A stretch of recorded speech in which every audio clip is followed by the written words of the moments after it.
Mr. Jones owned a cotton plantation and many slaves. One day he was talking to the owner of the plantation next to his, and Mr. Jones was lamenting the fact that times were tough. He was having to work his slaves harder than ever, and was having trouble with some of them being disobedient or trying to run away. The other plantation owner said he knew someone who could help. Day 1. One day Mr. Jones called his slaves together so a man named Mr. Smith could talk to them. Before beginning, Mr. Smith whispered to Mr. Jones, "Whatever I say, do not contradict me or interfere, and I promise you your slave troubles will end." "My name is Mr. Smith," he said to the slaves, "and this may be the happiest day of your lives. From today forward you will no longer be slaves, but free men." Mr. Jones was so shocked he started to step forward, but Mr. Smith gestured for him to remain silent. He did, only because the other plantation owner had spoken so highly of Mr. Smith's skills. "You are no longer the property of Mr. Jones," Mr. Smith continued. "You are free. No more would you be forced to labor for the benefit of Mr. Jones. Now you can work for yourselves."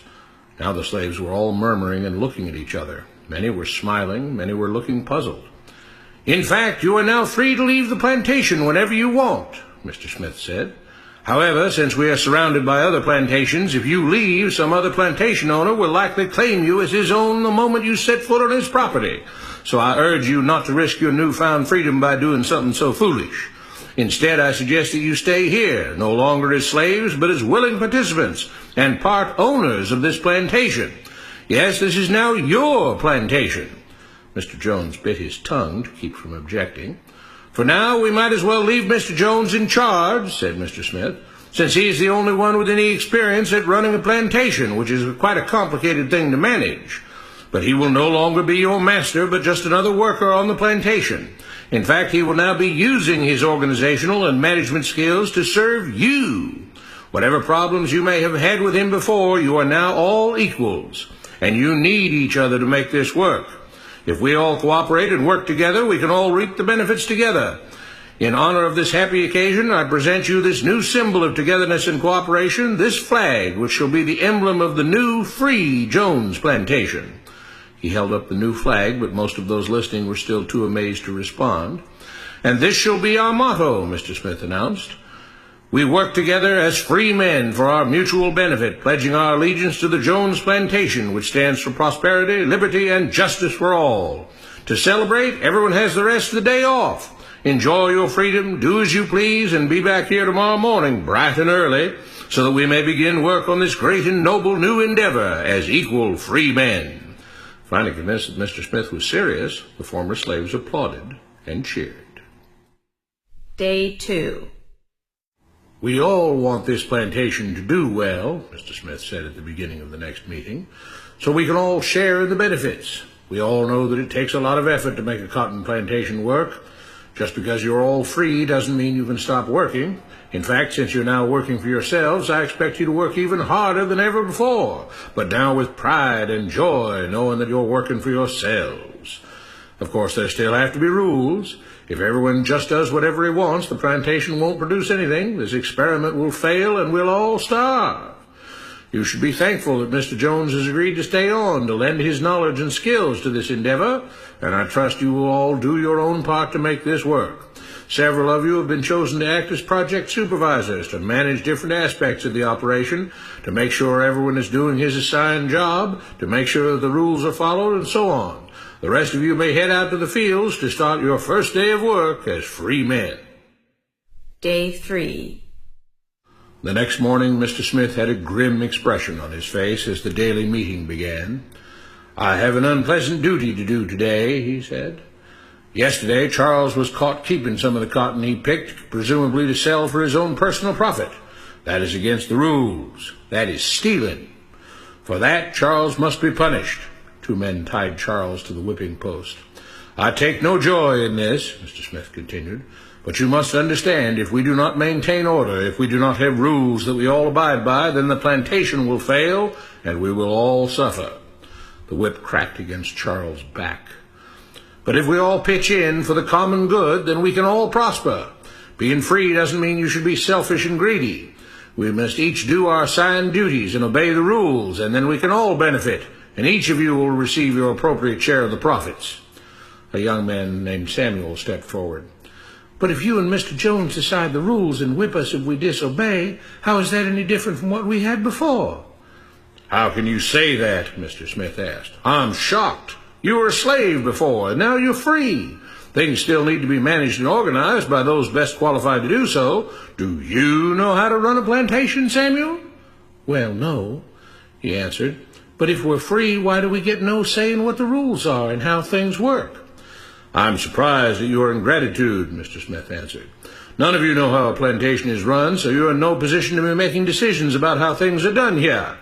You don't seem to appreciate all the things that Mr. Jones provides for you, from protecting you from all the outside threats you know nothing about, those who would come here, capture and enslave you if not for Mr. Jones' protection, to making sure that you all have food and housing, tools to work with, that you're cared for when sick and injured, and so on. There wouldn't be a plantation at all, no cotton to pick, no land to plant and harvest, if not for him. You should be grateful that he's made possible the level of comfort you now have. Your lives would be far worse if not for him. Nevertheless, as free and equal participants in this endeavor, from now on at each meeting, any worker may have 2 minutes to ask questions or voice suggestions or complaints." With that, the workers all seemed satisfied and headed out again to the fields to pick the cotton. Day 4. "I have a big announcement," Mr. Smith said as the daily meeting began. "Mr. Jones' cousin is here, and not just to visit and see how our project is coming along. It has been decided that from now on you will be deciding who will manage the plantation. Of course, this job can't be done by just anyone, but every 3 months we will have a special meeting at which all the workers will vote on whether we think Mr. Jones should run the plantation or whether we think his cousin, Mr. Johnson, should run the plantation. That means that ultimately you are in charge, because you will be deciding which man you want running things on your behalf. If you don't like the way things are being managed, you now have the power to change it." Amazed and pleased, the workers headed out again to the fields to pick the cotton. Days passed, months passed, a year passed, and the plantation continued to operate as before. Sometimes Mr. Jones was in charge, sometimes Mr. Johnson was in charge, but the day-to-day routine stayed exactly the same. The workers worked hard, long hours every day, and still had little to show for it. Every day the meeting would begin with them all reciting the Jones plantation motto, "We work together as free men for our mutual benefit, pledging our allegiance to the Jones plantation, which stands for prosperity, liberty, and justice for all."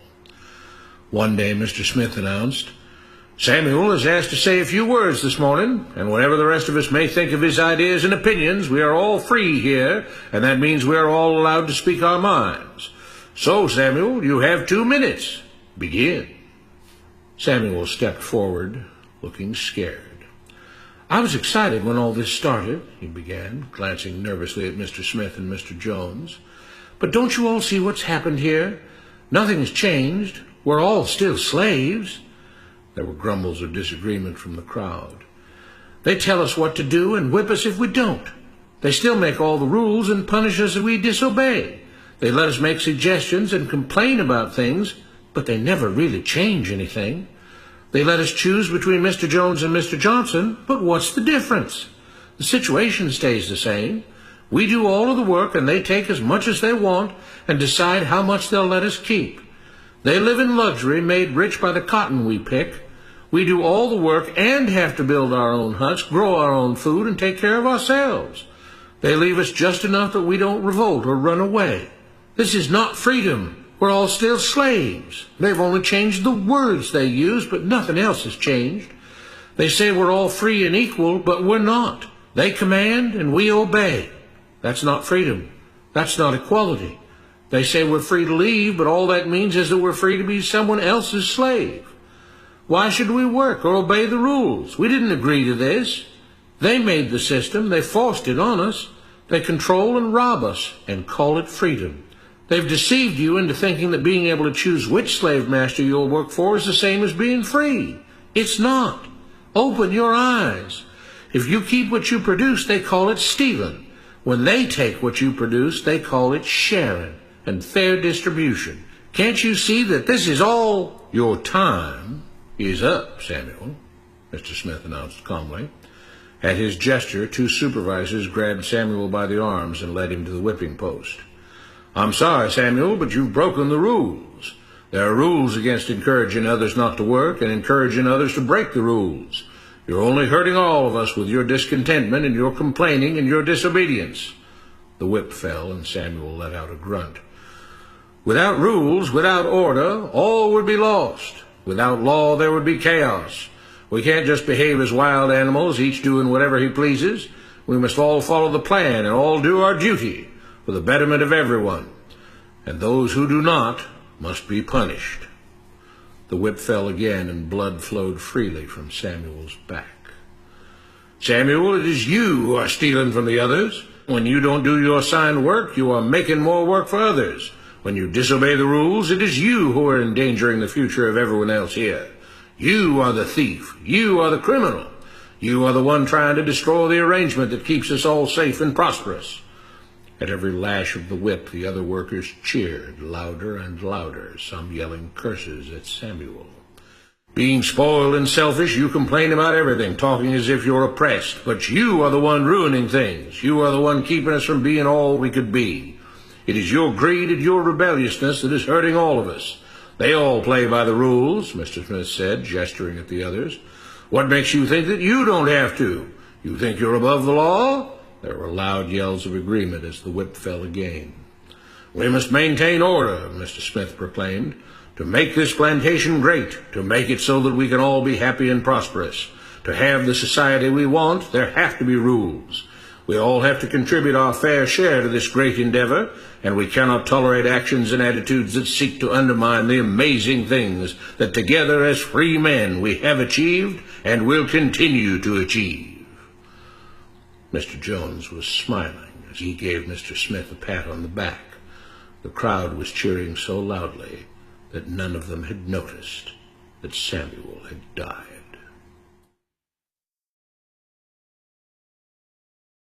What you have been taught about government and politics is no more accurate or reasonable than what Mr. Smith taught the slaves.